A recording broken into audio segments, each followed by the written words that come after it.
The combine is here. The running backs and wide receivers are going to be running on Saturday. We're going to get a lot of data to look through when it comes to these prospects. But there's one running back that I think that will blow up the combine, see a massive increase in value, and you guys are going to be looking at him wondering what to do with him in your drafts. We're going to cover this player today. We're going to look at his prospect profile. We're going to talk about what I've been seeing on tape and everything else. But before we do, you need to click that subscribe button because we're covering Dynasty Rookie Drafts every day this offseason. We're covering the NFL Draft. We're getting you ready to win your Dynasty Leagues, and it all starts right here. Click that button.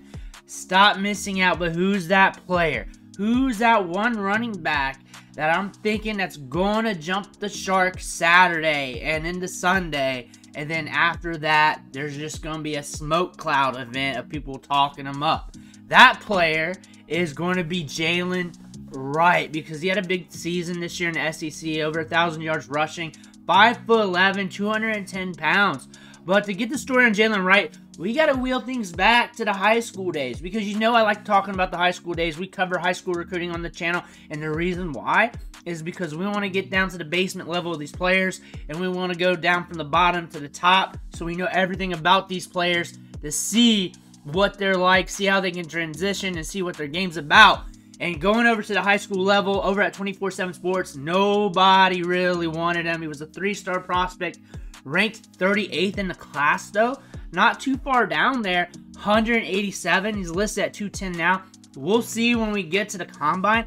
However, when you watch the film, you see some thickness there. I see some thickness, so I'm saying, hey, we're too sexy. Let's just call it at that. He's weighed in at too sexy. He's too something. That being said, this is what I like here. 100-meter time, 1085. That is cooking. If you're running into 10s, you are cooking. You got speed to burn. And that's an indicator that he is going to run well at the combine.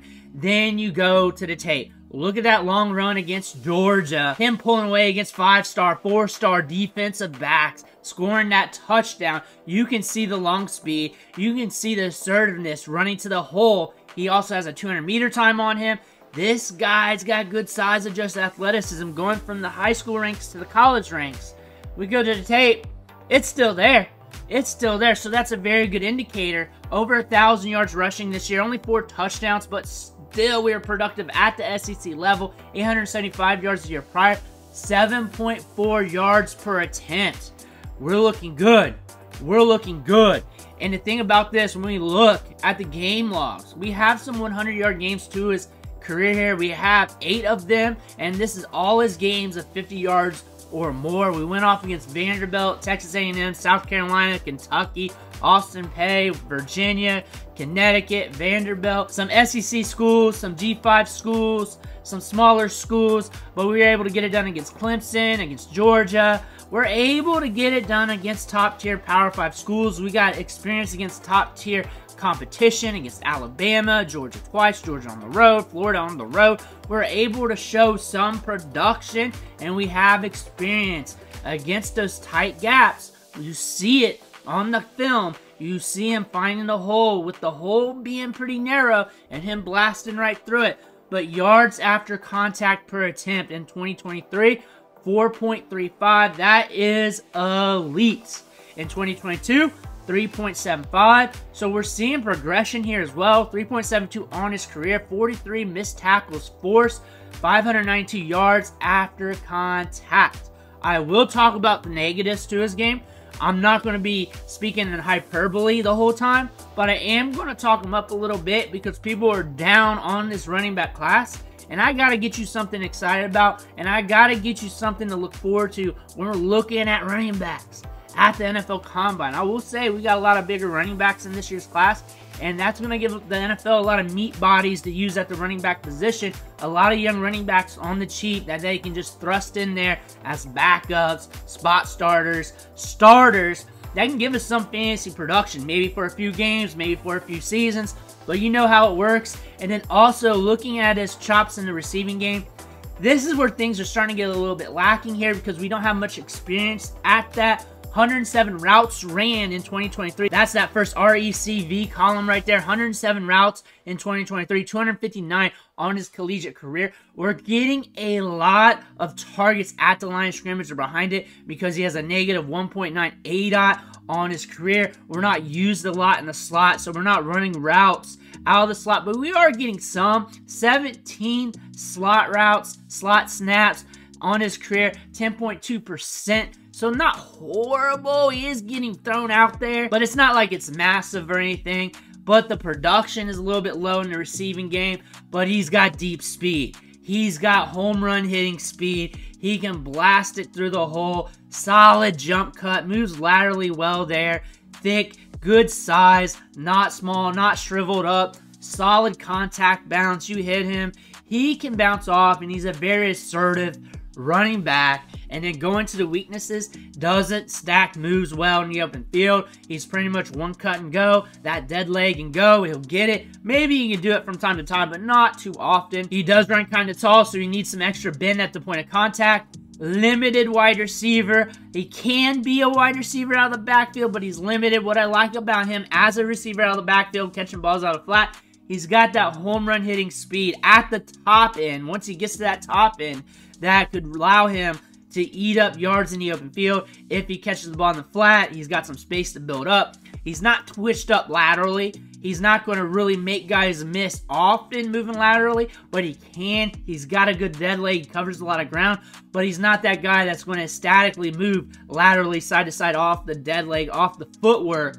But man, he'll blast through that hole, and once he gets to that top end off the second level, he's good as gone. He's going to pull away. We're seeing that on tape, and that's a good thing to look at. And he's getting a good prospect grade from NFL.com from Lance Zierlein, 6.28, second highest in the class.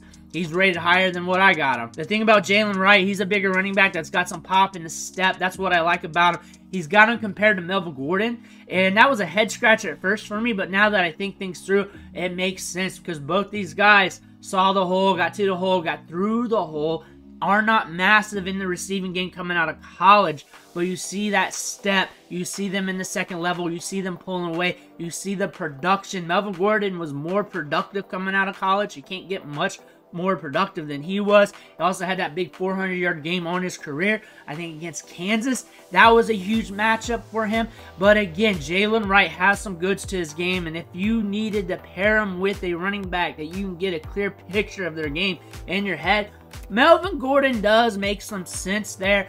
The thing about Jaylen Wright and the thing about his game is he needs to go to the right fit. He needs to get opportunities, and I'm going to say this about this entire running back class. We got a lot of good running backs with size, who has some upside, who has some traits in their game that could allow them to hit in fantasy. The thing about that, we don't have the Bijan Robinsons, we don't have the Jahmyr Gibbs types of running backs in this class. We have a lot of good running backs who excelled well at the college level, who has some markers in their profile that could allow them to hit. They also got some red flags in their profile, whether it's receiving production, injuries, size, burst, this, and that could allow them to not hit. This is why a lot of people are saying, hey, this running back class isn't very good. This running back class is ugly. I don't like this running back class. The thing about this running back class is you got to pay attention to all the markers. You got to pay attention to every single running back of how they play the game, where they can excel, and then you got to look at their team fit. You got to look at the opportunity. These NFL teams are looking for cheap running backs that they can throw out there, give them carries, use them for a couple years, because they're not going to chase them. They're going to replace them, and they're going to keep getting other running backs. That being said, Jaylen Wright could be making money this weekend if he excels at the combine, but we got a running back that's got some size, who ran in the 10s on the 100 meters during his high school career. And we got the highlight tape of him pulling away against top-tier Power 5 defenses.